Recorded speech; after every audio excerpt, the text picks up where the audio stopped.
Prévenu Kamere, vous avez la parole pour 10 minutes. Qu'est-ce que vous avez à dire au tribunal en dehors de ce que vos conseils ont dit?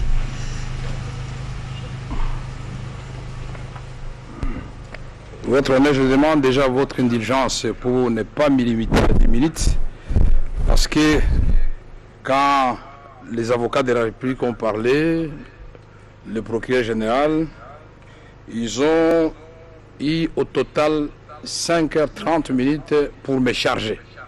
Alors vous me demandez de me donner dans 10 minutes.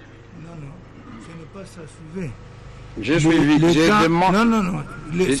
je demande votre indulgence. Suivez, le temps qu'il faut a été donné à vos conseils et ce temps est imparti de manière équitable.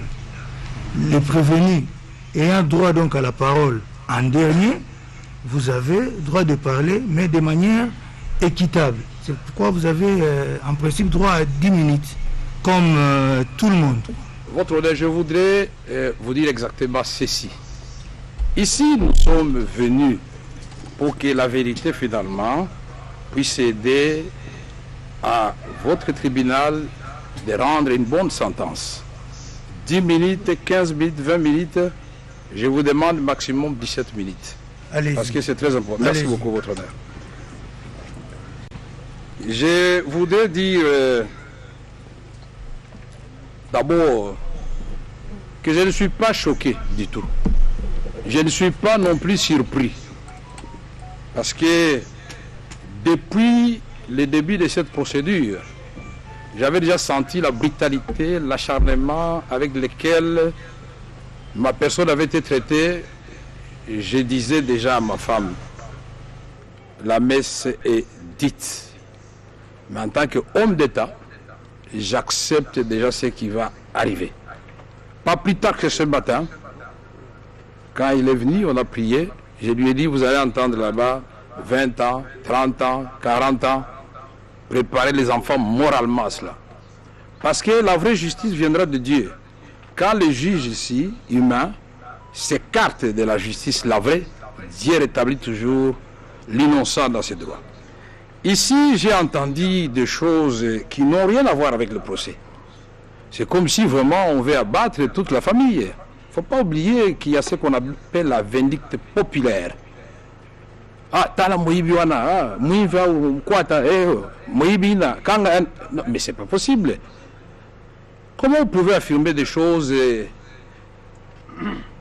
messieurs du ministère public et les avocats de la République, des choses que vous ne maîtrisez pas si ma famille.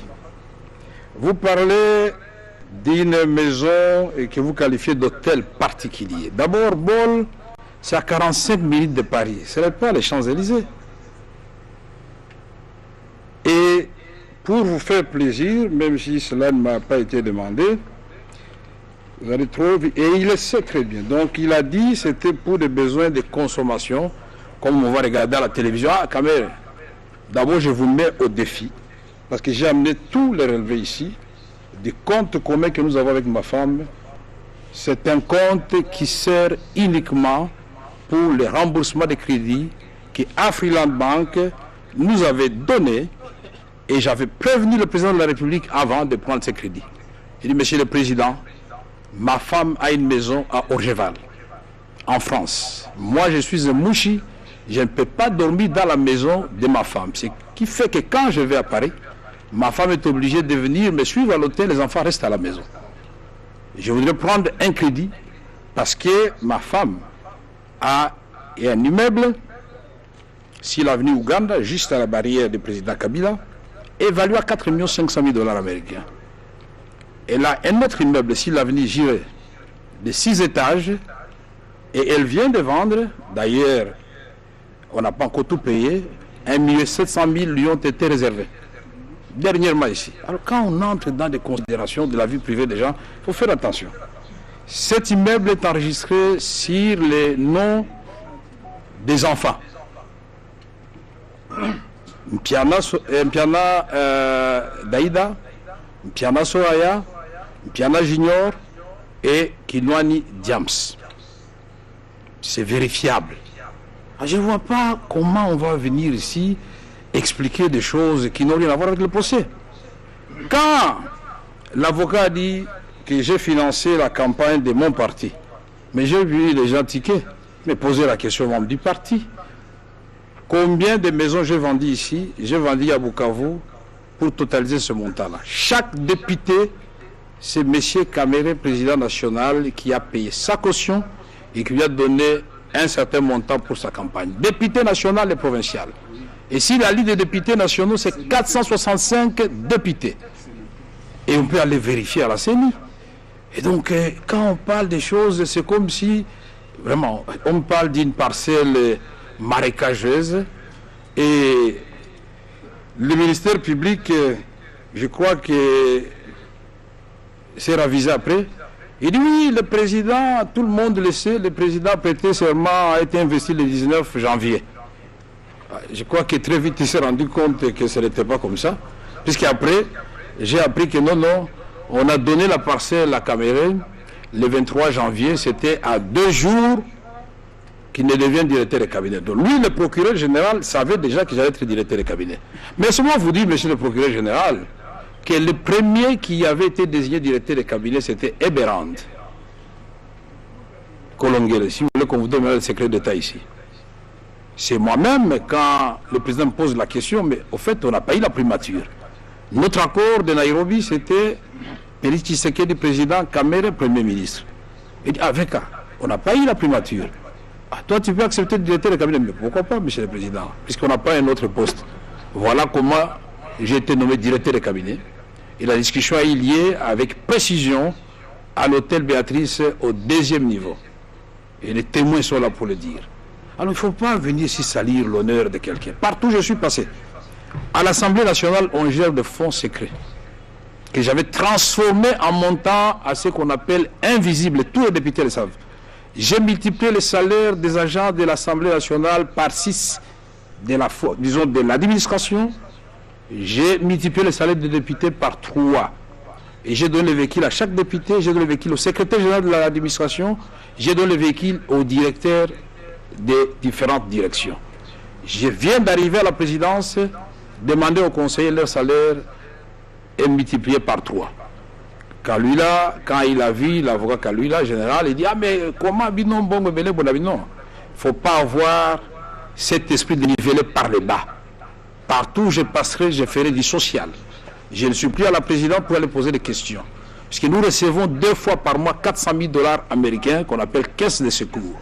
Cet argent sert à la fois pour enterrer, soigner et les agents du cabinet, membres de leur famille, et les gens de l'administration, et même la GR, et même le carburant de la GR, puisque le ministère des Finances, très souvent, ne paye pas ni le carburant de la GR. Combien de fois le général Kassongo, qui est de la police, et pourtant qui dépend du ministère de l'Intérieur, n'est-il pas venu pour dire qu'il faut vraiment que tu nous aides, vous nous avez confié une grande mission, mais nous ne faisons rien. Qu'est-ce qu'on fait? Alors, donc, il ne faut pas venir ici, moi je ne suis pas ce genre de personne. Alors, je rentre que dans ce qui a été dit ici. On a parlé du communiqué de M. Kamere, non. C'est le communiqué du président de la République. Et c'est une pratique républicaine. Dans tous les pays du monde, quand le Premier ministre tombe, le gouvernement expédie les affaires courantes. Le gouvernement ne peut plus poser les actes comme si il était légitime. Non, les affaires courantes. Et là, c'est bien mentionné ici. Les cas exceptionnels seront soumis à l'autorité préalable de son Excellence, Monsieur le Président de la République, chef de l'exécutif. C'est en français. Et on ne parle pas seulement des dépenses, mais on parle aussi des recrutements et de mise en place. Puisque c'est à ce moment-là suspect qu'on profite pour engager les membres de la famille, pour dilapider les biens de l'État et le peu d'argent qui reste dans la caisse. Ce qui fait que souvent, quand les nouveaux ministres arrivent, ne trouvent ni ordinateur, ni un peu d'argent dans les comptes. Ici, mon intérimaire vient d'écrire au mois d'avril, pendant que je suis en prison, donc ce n'est pas Kamere qui vient demander d'écrire, il écrit sur instruction du président de la République pour instruire Madame la ministre de la fonction publique de surseoir où des rapportés sont arrêtés. Et qu'est-ce qu'il dit à la fin, ici au milieu? Il dit l'instruction de la haute hiérarchie toujours en vigueur, contenue dans les communiqués officiels de la présidence de la République du 25 janvier 2019 relative à l'interdiction de procéder au mouvement du personnel de l'administration publique. Ça, c'est quand même ça. C'est Bérande. C'est la fonction. Ce n'est même pas Bérande, c'est le président de la République. Alors, ne nous amenez pas ici à juger le président de la République. Beaucoup de respect pour cette fonction qui vous commencez à prendre à la légère. Deuxième élément. On dit, Monsieur Caméré, dans le cadre des différents marchés, avait déjà reçu des motivations, des contrats. Mais M. Caméré n'a négocié aucun contrat dans le cas de 57 millions qui sont mis en cause ici. M. Jamal est là. Le premier contrat, je ne cesserai de le répéter, c'est en avril 2018. Je ne suis pas là. Ça, c'est signé et paraphé par Sier Bitakwira. Les prix sont déjà déterminés à ce moment-là. La maison type D, 35 000 $ américains. Duplex, 45 000 $ américains. Et c'est la facture qui est annexée au contrat, fait partie intégrante du contrat. Et là-dedans, qu'est-ce qui est écrit? En bas, c'est bien écrit que les frais de ce chiffre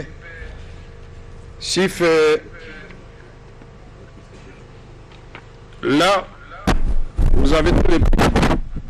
C'est Samibo qui l'envoie avec Bitakwira. Et là, qu'est-ce qu'il est écrit? Et j'ai souligné, ces maisons préfabriquées seront livrées au gouvernement de la RDC, SIF, port de Matadi, port de Dar es Salaam et port d'Angola selon les lieux de construction. Alors, quand nous parlons des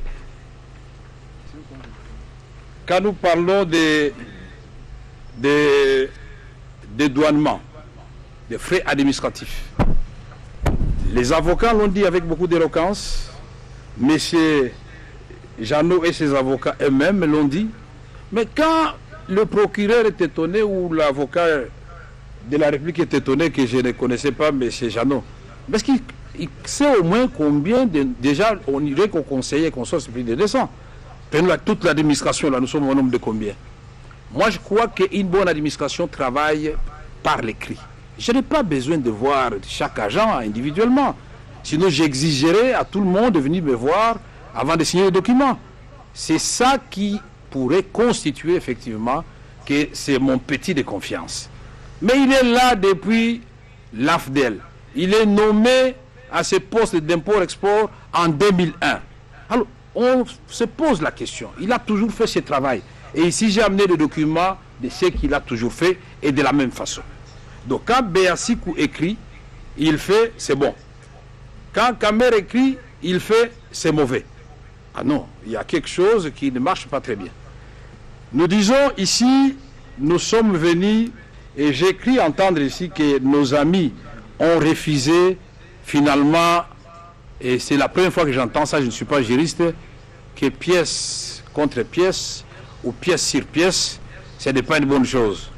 Mais c'est donc éloquent qu'ils ont cherché partout, puisque la première charge, c'est détournement des deniers publics. Ça signifie en d'autres termes, je suis en train de réfléchir, qu'avant que l'argent ne sorte de la banque, M. Jamal et moi, nous sommes allés dévaliser la banque, ou la banque nous a remis ensemble. Puisque les deniers publics vont entrer entre mes mains. Comment? Puisque l'article 145 est très clair. C'est un mandataire, c'est un commissaire aux comptes, c'est un mandataire dans l'économie, société d'économistes ou parastatale. Tout cela est bien défini et c'est de strictes interprétations. Moi, je ne suis pas juriste, mais à force de diriger l'Assemblée nationale et faire beaucoup de cabinets ministériels, j'ai appris un peu de droit pour savoir me défendre aussi en cas de problème.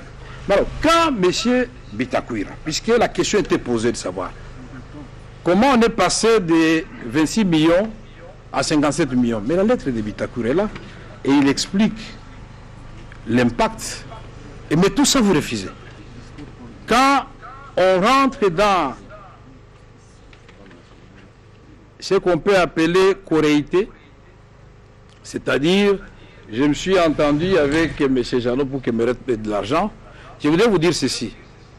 Allez au ministère des Finances ou appelez n'importe quel ministre à ce moment, ou vous-même vous le savez, puisque vous êtes concerné. Combien d'ordres de mission des magistrats, des ministres, des conseillers sont restés impayés au ministère des Finances? Ou bien le procureur général fait ça exprès, je ne comprends pas.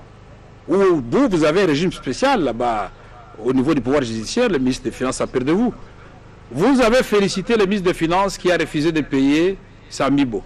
Ça signifie que le même ministre des Finances a la possibilité de payer. Alors, nous voulons dire ceci. On a suivi beaucoup de choses et tout cela nous inquiète. Parce que les témoins sont passés ici. Aucun des témoins, même ceux qui me détestent, ont dit non, Kamere a pris l'argent. Tous ils disaient que Kamere était superviseur. Mais comme moi je protégeais la fonction présidentielle, tout son prestige, c'est l'avocat qui vient de lire. Là où le président lui-même dit les travaux, le programme dont je suis superviseur. Et nous on le faisait au nom du président de la République, mais avec chaque ministre sectoriel. Mais aujourd'hui, c'est l'affaire de Kamere. Kamere est ici et se pose toujours la question de savoir il est ici comment. 93 maisons contenues dans 31 conteneurs et les belles sont là, sont au port de Matadi. Et dans la lettre, ils disent que 907 autres maisons se trouvent à Istanbul. Et donc, nous avons payé 2 115 000 $ américains, le ministre des Finances Yave, et ça représente 3,7% de la facture. Il ne faut pas qu'on donne l'impression ici qu'on a tout donné. Mais la prestation représente déjà 30%. C'est ce qui avait été convenu. Ici, je voudrais dire aussi que nous sommes entrés, pas de faire le droit ici. Ce que j'ai entendu ici, on est en train de faire la politique. Mais laissez-moi vous dire que le programme de 100 jours, c'est 132 000 enseignants nouvelles, non payés, qui sont payés par Félix Tshisekedi. 300 000 nouvelles unités en train d'être mécanisées. 5 000 médecins, allez voir au ministère du Budget, progressivement en train d'être payés. Le salaire des enseignants est passé de 50 $ à 250 $ américains pour permettre aux parents de ne pas payer.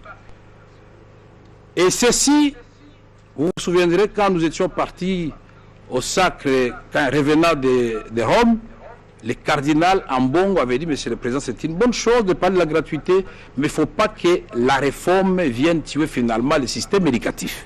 Et il a fait ces 2 remarques. Le Président m'a demandé de noter, c'est comme ça que nous avons engagé des discussions avec les coordonnateurs des écoles conventionnées catholiques. Et aujourd'hui, quand on peut lire la lettre du ministre du Budget, moi je n'aime pas trop les polémiques, il était ici, ça c'est M. Pierre Kangoudia, ministre d'État du Budget. C'est lui, après des réunions, qui nous montre finalement comment il faut payer. Quand il termine la réunion avec son ami des finances et de l'enseignement primaire et secondaire, ils écrivent au président de la République. Ça c'est note à l'intention de son Excellence, Monsieur le Président de la République. Modalité d'application de la gratuité de l'éducation de base. Ce n'est pas Kamere qui a signé, mais à la fin, qui signe Henri Yave, ministre des Finances, ministre d'État du Budget, Pierre Kangoudia, le ministre de l'Enseignement primaire et secondaire et professeur Emery Okunji Ndjovu. Et donc tout ça, Kamere travaillait dans l'opacité. J'ai dit aussi que ce procès est politique. Pourquoi? Parce que au moment où nous parlons, nous avons 132 écoles construites dans le cadre de 100 jours. nous avons 42 centres de santé construits dans les cas de 100 jours et 32 équipés. Nous avons remis l'eau à Kitona. Depuis 10 ans, les militaires n'avaient pas d'eau. On a remis l'eau au camp Kokolo. Et maintenant, le président pense à donner aux militaires 2000 maisons et 1000 maisons aux policiers. Vous estimez que le président qui avait dit qu'il va faire du social des militaires et des policiers, le président français de la République, sa priorité, c'est une mauvaise chose. Moi, je suis étonné. Donc, je voudrais conclure en disant... On n'a pas pu démontrer ici, puisque c'est en direct, par une pièce irréfutable, le détournement des deniers publics par M. Kamere. On n'a pas pu démontrer ici, d'ailleurs, je n'avais même pas besoin de parler, puisque Jamal a parlé lui-même, il ne m'a jamais rien remis. On n'a pas pu démontrer ici la correctité avec M. Jeannot, puisqu'il vous a présenté toutes ces pièces. Le comptable a parlé. Je me demande quand le comptable parle, les ministères publics ferment les oreilles ou comment? Puisque le comptable a dit oui, j'ai reçu une décharge et au retour, Jeannot est venu me remettre les pièces justificatives. Alors je pose la question, au niveau de la corruption, vous supposez qu'on m'a corrompu parce que Changaloume est mon cousin? Donc monsieur le président, d'aujourd'hui, s'il y a un membre de votre famille ici à Makala, automatiquement on doit vous amener aussi à Makala. Comme je suis là, donc en principe, on devait amener aussi mes enfants. Votre papa, c'est un voleur. Alors vous tous là, vous êtes des voleurs. Mais le pénal, c'est individuel. C'est un père de famille. Il a ses enfants, il a sa femme. Et il est présumé innocent. On a essayé de les torturer à gauche, à droite, citer le nom de Kamere. Mais je vais citer un innocent. Le papa ici a été soumis aussi à beaucoup d'interrogatoires. Citer Kamere, pas de Kamere.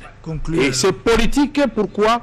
Parce que quand nous découvrons qu'il y avait des ponts, plus de 35 ponts, qui n'avaient pas été placés alors qu'ils avaient déjà été achetés, on découvre qu'il y a des bacs 24, on les pose et on fait 2000 km de route bâties, le DG de l'office des routes est arrêté. Quand on accélère les travaux de Saute-Mouton et on fait l'avenue du commerce, on bétonne Bokassa, on fait une nouvelle avenue à Kisuka, on bétonne une partie de l'avenue des tourismes.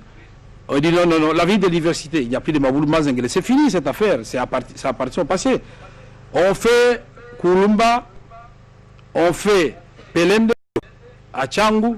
On dit non, si on laisse ces gens continuer à cette allure, avec seulement 222 millions sortis du trésor public, 17 millions de fonds de promotion de l'industrie et 27 de FONER, ou l'inverse, mais j'ai les tableaux ici.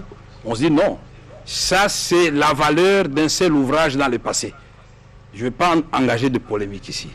Donc j'aurais voulu que nos magistrats qui sont très regardants, parce que la République n'est pas née d'aujourd'hui.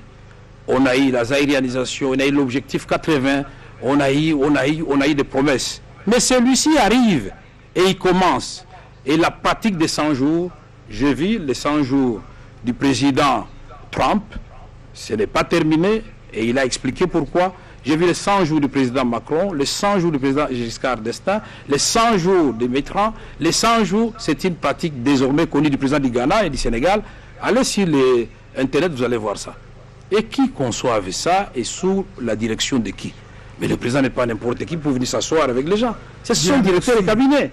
Et il le fait, pour terminer votre honneur, oui, en conclusion. Pour terminer, il le fait, c'est pourquoi je disais que c'est politique, il le fait sur base justement de l'article 6 de l'ordonnance portant organisation et fonctionnement du cabinet du chef de l'État, qui dit clairement dans ces alinéas que le directeur de cabinet est chargé des liaisons et de correspondre avec toutes les institutions au nom de la présidence de la République.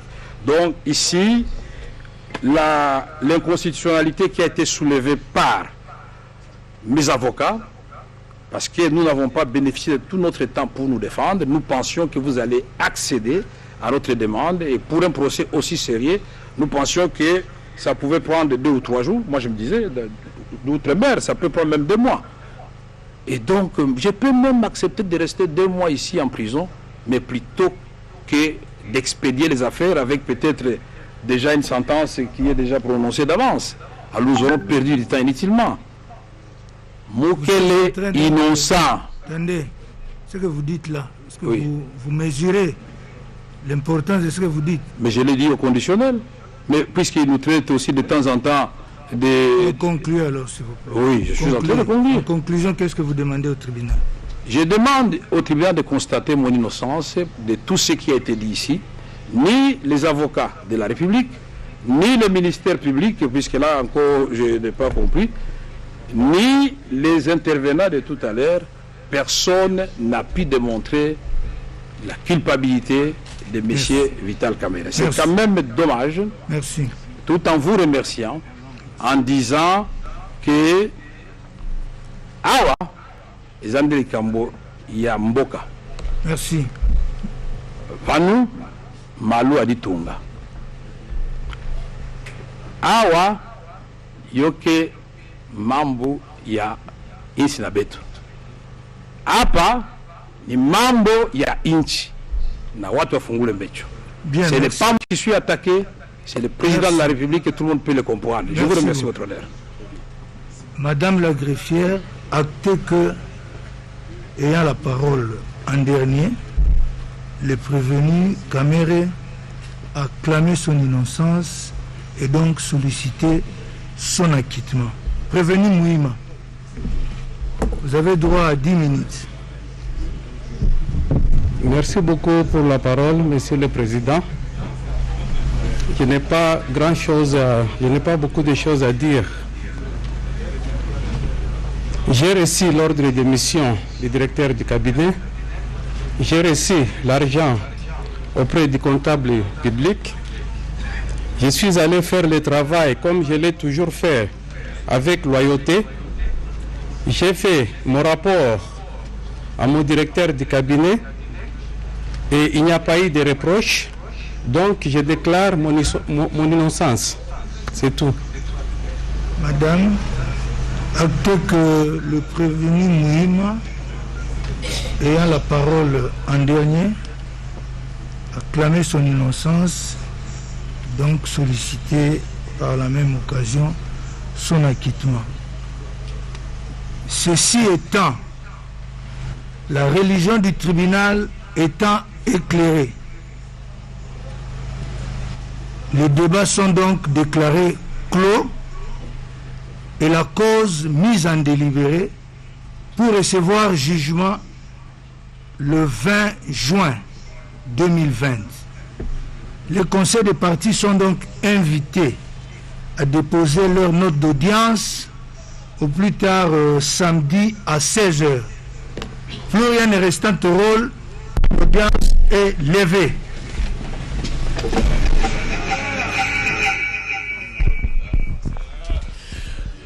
Amis téléspectateurs, nous sommes arrivés à la fin. Le juge président Pierrot Bakenge vient de le dire, la religion du tribunal a été éclairée après plusieurs débats, 5 audiences au total. Reste le jugement pour ce 20 juin. Et le dernier à prendre la parole, c'était évidemment le prévenu Vital Kamerhe, qui a tout naturellement clamé son innocence, et ce en 4 langues nationales vers la fin. C'est pour montrer sa connaissance un peu de la République démocratique du Congo.